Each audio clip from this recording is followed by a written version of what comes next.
Welcome to Reviews by Robbie. Today we're going to talk about how I edit my videos in Premiere Pro. I'm going to break down the workflow for you guys. Stick around.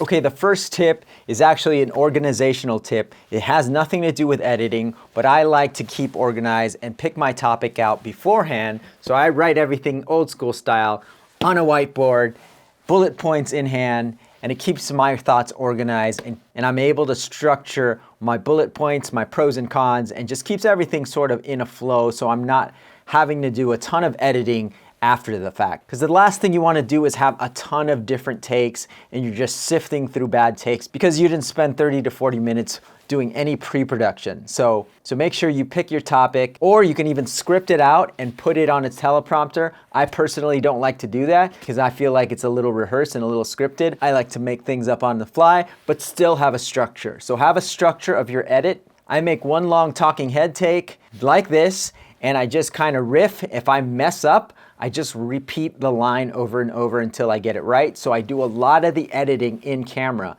So if I do a mess up, just like that. So if I mess up, I stop myself, take a pause, and I actually keep talking. So that does take a little bit of rehearsing and practicing, but the more you do it, the better you'll see. I just did it again. So the more you do it, the better you are. The more you do it, the better you are going to be on videos. You'll see why I don't stop the camera when I mess up, because when I import the footage in Premiere, I'll have one long take and then I just chop the edit, and it just makes things way faster than having a ton of little clips, trying to piece together a conversation. So organize, organize, organize. Don't stop the recording. And if you can, practice talking, stopping, editing yourself in camera, and then backing up if you mess up. Okay, so let's jump into Premiere Pro. I'm gonna switch to this nice mic and we'll walk through the actual edit from start to finish.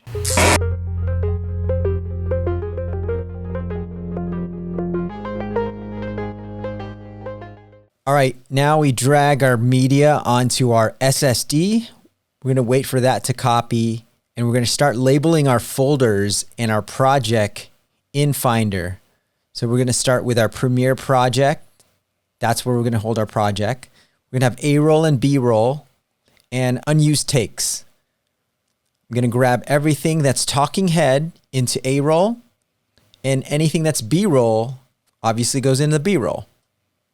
That way you're organized and everything's nice and tidy. I like to use one hard drive and one project just to keep it neat and clean. It also makes organization and file structure a lot easier. We're gonna label this with the date, and how I edit my YouTube videos on Premiere Pro is going to be the title. So as you can see, everything is nice and neat. Organization is key. Let's open up Premiere and copy that title. Hit browse and OK. Premiere should pop up now. And we're going to drag those folders from Finder into the project bin of Premiere Pro so that our folders mimic the Finder.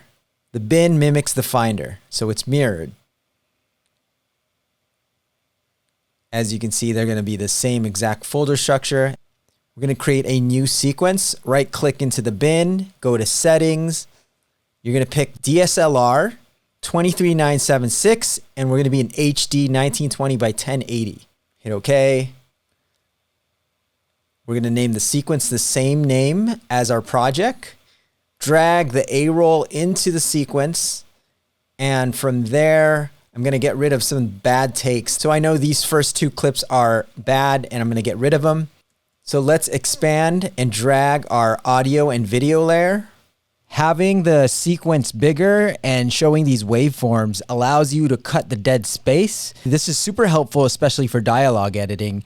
And it's just gonna make your task faster of finding the dead space. And that's essentially what we're trying to do here, is cut out the dead space.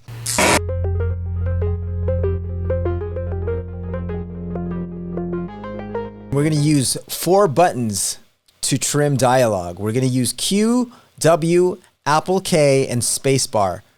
The Q button actually trims everything at the top of your clip. The W trims everything at the bottom of your clip. Spacebar to play your footage, and Apple K or Command K to cut or make an edit. So essentially what's happening is I'm using these 4 buttons, Q to chop everything at the top, hitting the spacebar, hitting Command K, then making a decision whether I want to lose something at the back end or the top end of the clip. So that's pretty much the formula I do times 100, 200, 300, whatever, how long the clip is just those 4 buttons, and I'm able to trim down the take really quick. Using those 4 buttons, you can get through a 15-20 minute take pretty quick if you're able to just implement that technique.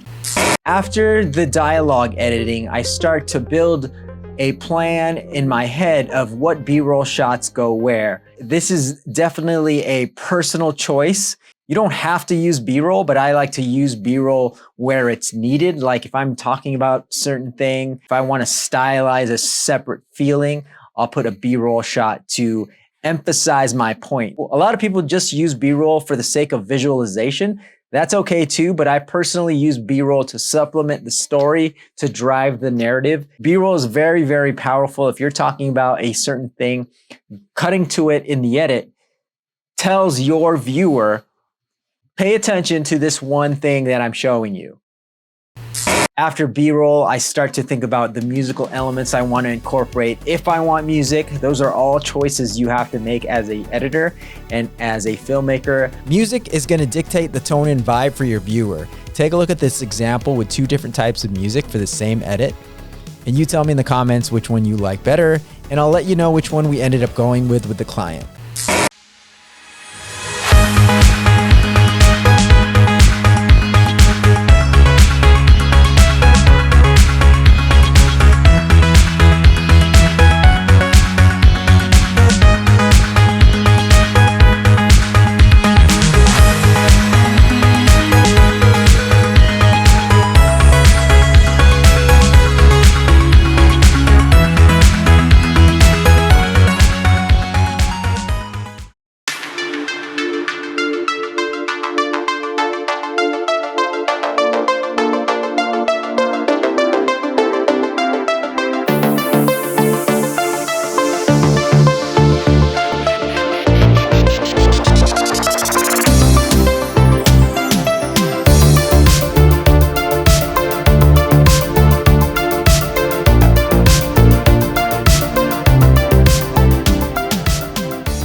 That's pretty much the basis and foundation for my YouTube edits. I will go back and maybe color a shot here and there, but I don't do a ton of color correction.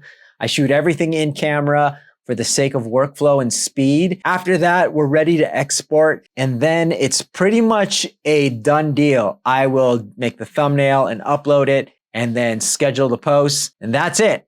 Even though I've been an editor for 15 plus years, this is definitely a challenge to make a tutorial. So let me know if this was confusing or it helped you in some way. Hopefully you guys can use this in your workflow. Everyone's gonna be a little bit different, but hopefully you can use it in your workflow and make your YouTube editing a little bit easier. All right, guys, thanks for watching. Make sure to like, subscribe, tune in for the next video.